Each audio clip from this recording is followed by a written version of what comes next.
He wants to keep running. The side will put him down, but it only takes the Aegis the Immortal. VP. Naku, lakad mo to, tol! Normally.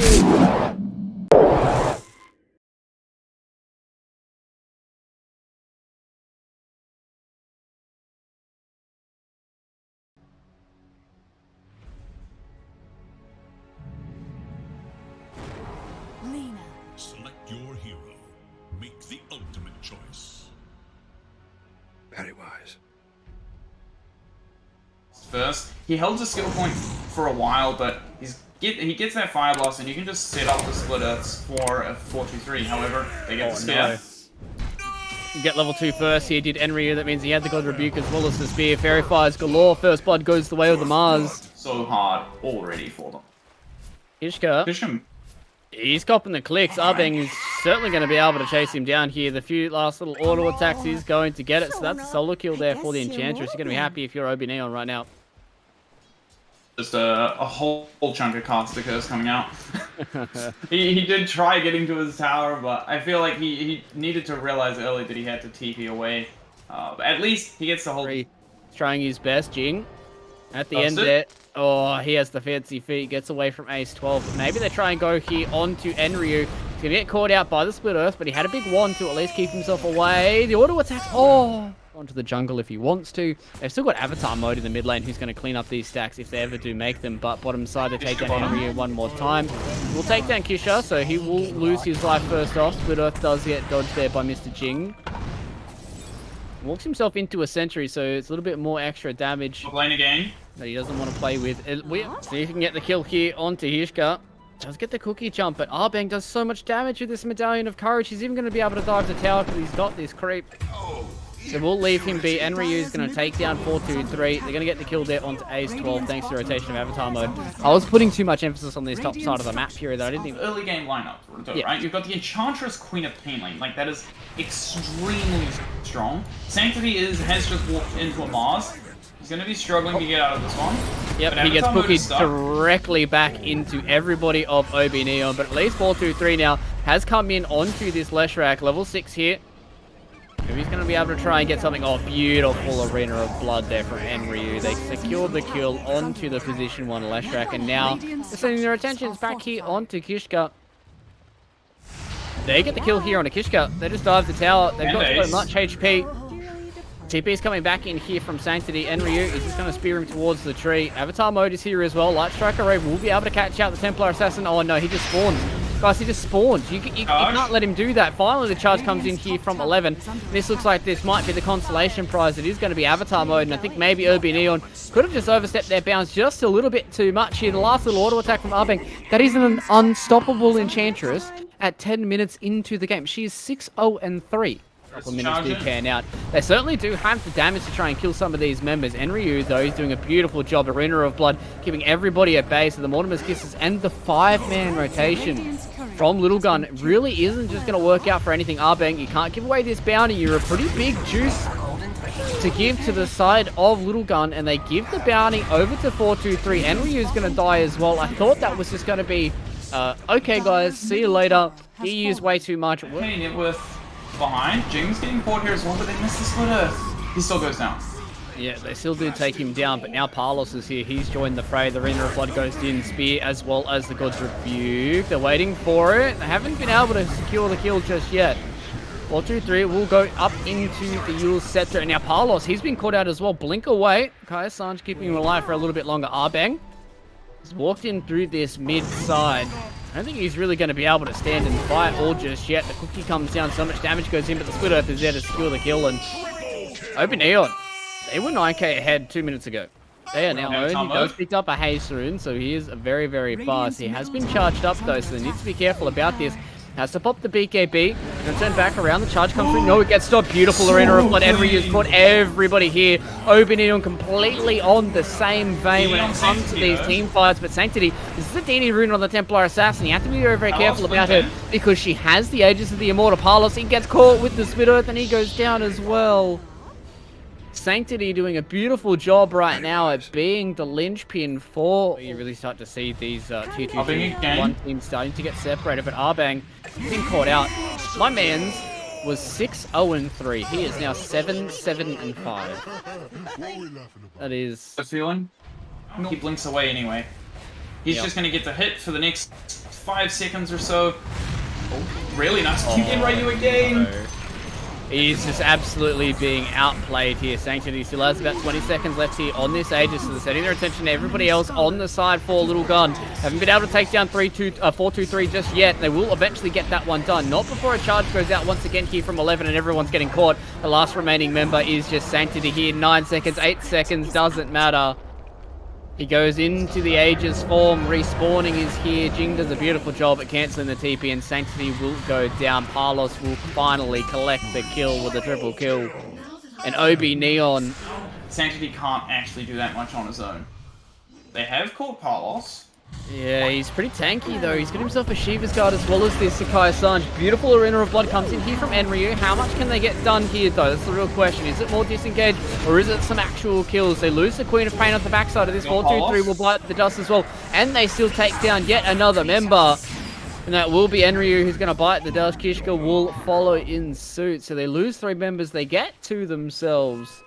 Not quite sure if that's fully worth, especially because you want to make sure that Palos is still staying alive in these team fights. Traps. Obi Neon, they're going to try and set a trap, but unfortunately it's just not going to be a trap enough for them. Sanctity gets away with the blink. Thank you for Refraction. Enryu, next one on the list here for Lilgun to try and get through. They burn through this Aegis so fast to Obi Neon. And they're going to try once again to see if they can kill Sanctity twice. They get him caught, stunned. They have no refraction charges, and she's just dead. The next one to go down is going to be Jing, but he is more than happy to pay that price. Blink forward coming in from Palos wasn't enough to connect onto anything else. Ace 12 was going on a little bit of a trip in his favorite rocket ship. And that means that Obi Neon...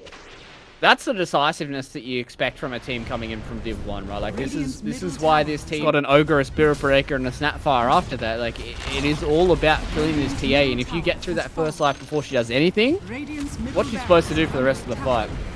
Now, they're just going to try play silly buggers for a little bit here. They get the cookies on Palos. He's in trouble. They don't throw the spear just yet. They want to see if they can get the kill onto 4-2-3. He's gone all the way up into the Yules. He has the shard as well, so it's hard for them to walk back into this Arbang. He's just going to cop the damage from these split Earths.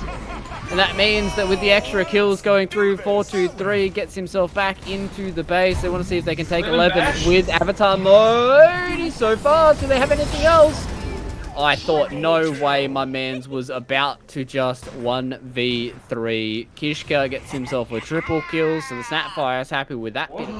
Oh, Avatar mode, he's walking away, he gets caught out. They have the vision, it looks like they do, to be able to keep on top of this. Lean on the turn back around, there's no BKB being used here by Sanctity. He's going to fall down, pop that BKB, tandem fight. See if he can get rid of this, and he's just chasing him down, but it's not going to be enough for them. They're seeing if they commit here with the Mortimer's Kisses, they certainly do. And under the guise of the Silver Red, Sanctity's going to walk away, but 4-2-3. He's the one that's getting caught between everybody here. The BKB is being popped galore from everybody. 4-2-3 goes down, gets beaten back by the God's Rebuke. Palos is the one that goes down. Sanctity is still full and happy.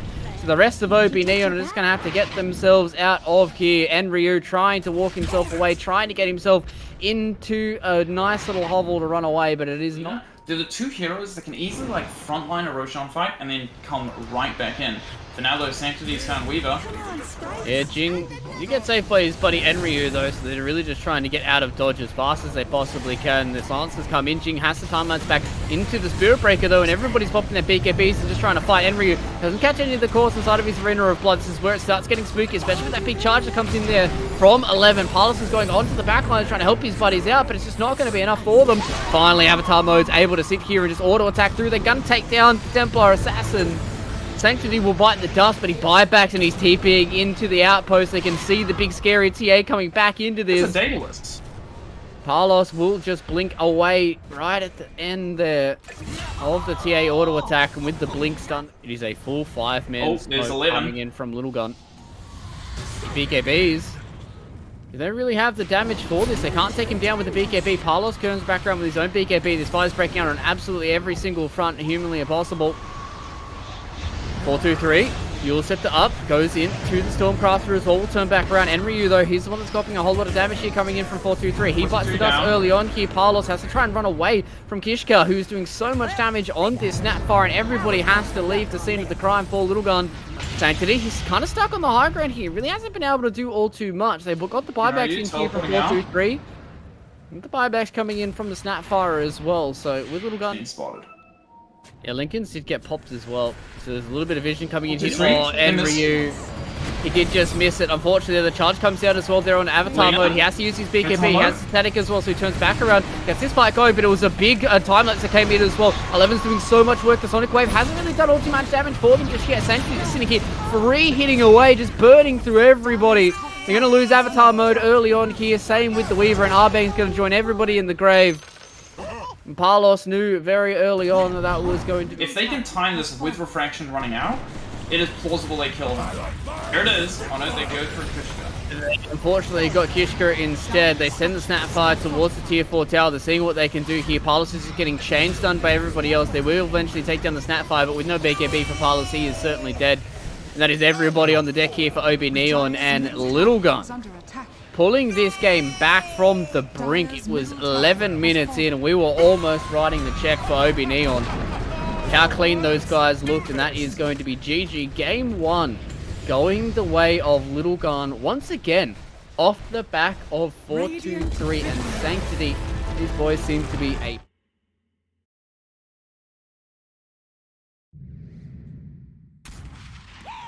Choose your hero.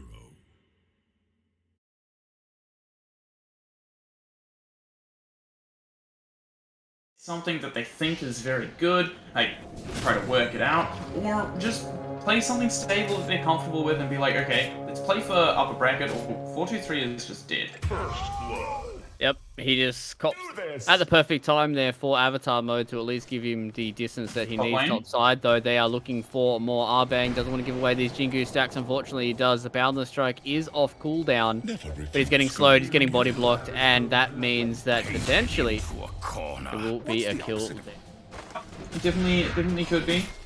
We've even got Arbang hits the rune. Jing on bottom is taking a lot of damage.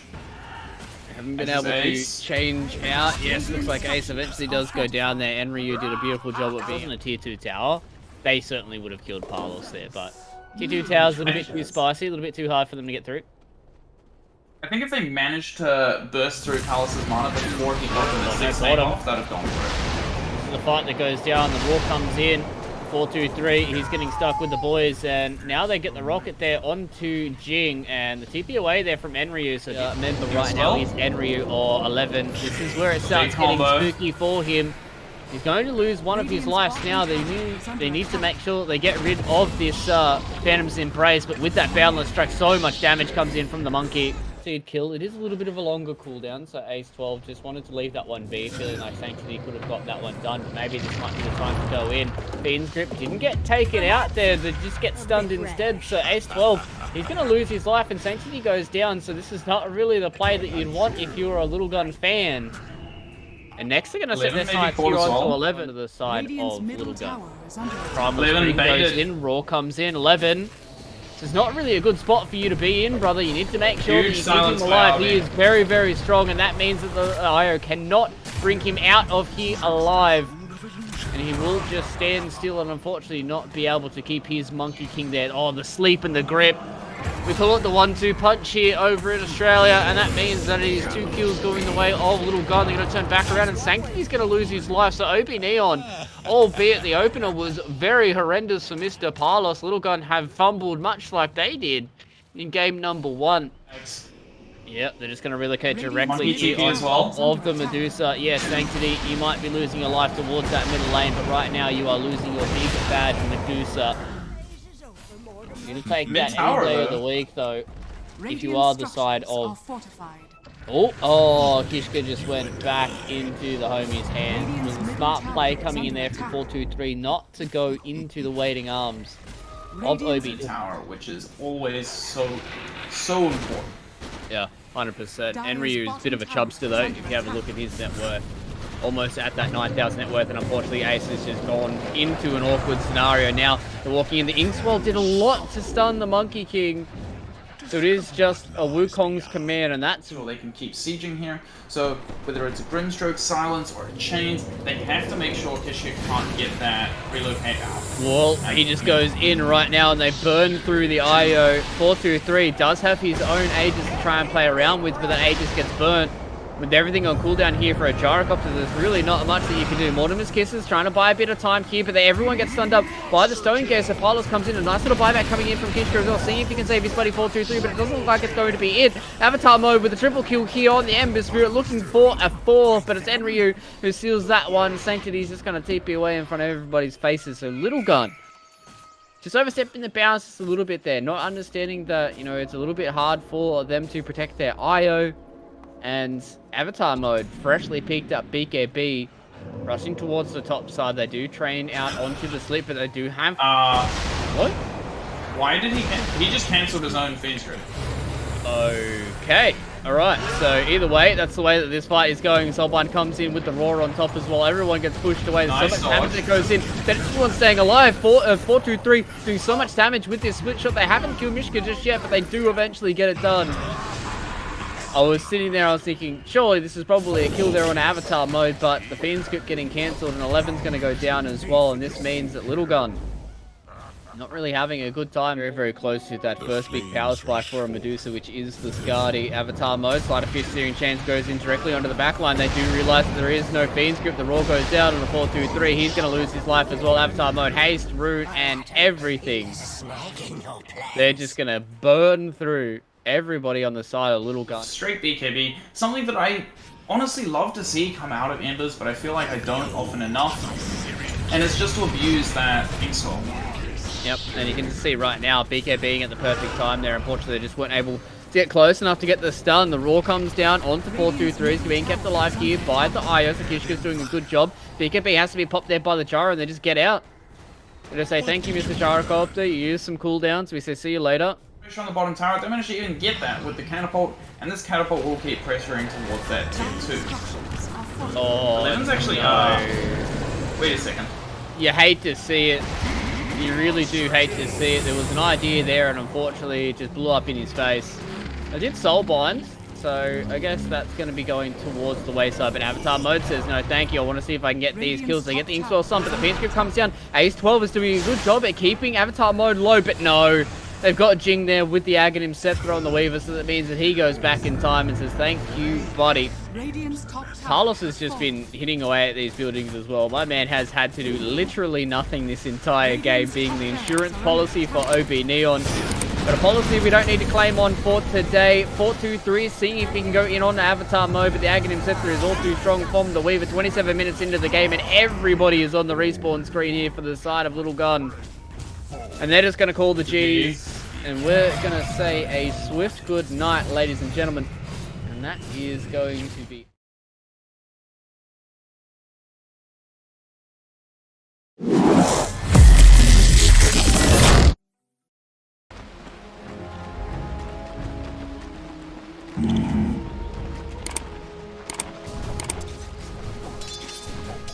Right.